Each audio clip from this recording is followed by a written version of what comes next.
I'm Ron Franklin, and in today's guitar lesson, we're going to talk about alternating bass picking, sometimes called Travis picking. It's actually fairly straightforward to build the patterns once you understand the key to the whole thing, which is that your thumb, I'm going to hold down a G chord here, so if you want to play along, hold down a G chord. My thumb is just going to go back and forth between the 6th string and the 4th string, alternating like so. That has to become the basis, and that doesn't stop no matter what. So part of learning how to do this style of picking is to get comfortable with your thumb just settling into doing that. I can have my thumb going back and forth like that while talking into the camera, while doing the crossword puzzle, while watching the news, while watching The Simpsons, right? So if you get your guitar and you sit down with it, just get it going like this, do anything else until that becomes a real habit pattern. Now, we're going to put this in the context of a 4-beat measure. 1, 2, 3, 4. So 1 and 3 are on the 6th string, 2 and 4 are on the 4th string, right? Here's the deal. On every one of those 4 beats, I have the option of either playing a single bass note or of playing a bass note and another note at the same time, which I'll call a pinch, right? You play with a finger, play with a thumb. So like, on the beat of 1, I'm playing the 1st string. And I can play that with my 3rd finger or my 2nd finger, right? My index finger. There was a great player named Merle Travis. In fact, this is sometimes called Travis picking.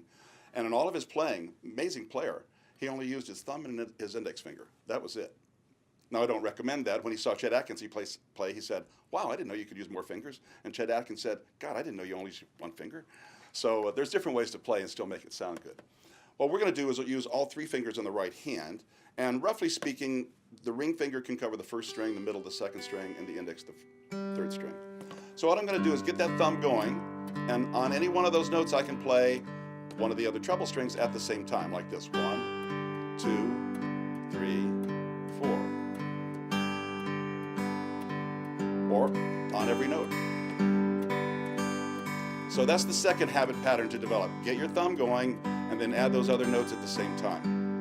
Once you can do that comfortably, add a note in between the bass notes, like so.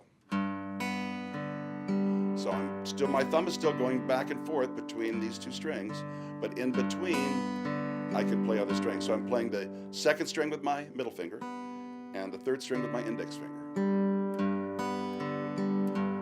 And you get that pattern out of it. Now, if we combine those, you get what I think of as the quintessential pattern in this style, and you can use it to play all kinds of songs, from Peter, Paul, and Mary to Dust in the Wind to all sorts of things.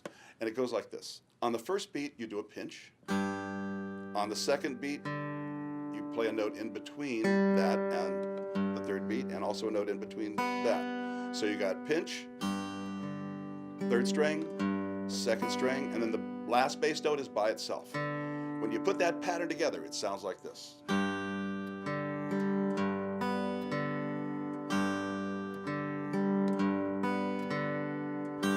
I'll speed it up just a little bit.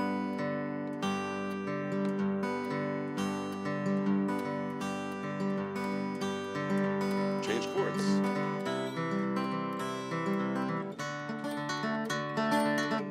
Play a song. Puff the magic dragon, live by the sea. You get the idea, right? You can apply that pattern to a song. How about Dust in the Wind? So, there you have it, the basic alternating bass pattern. You get your thumb going back and forth on any one of those beats. You can play another note at the same time, or you can play notes in between. When you put that all together, all sorts of patterns you can do.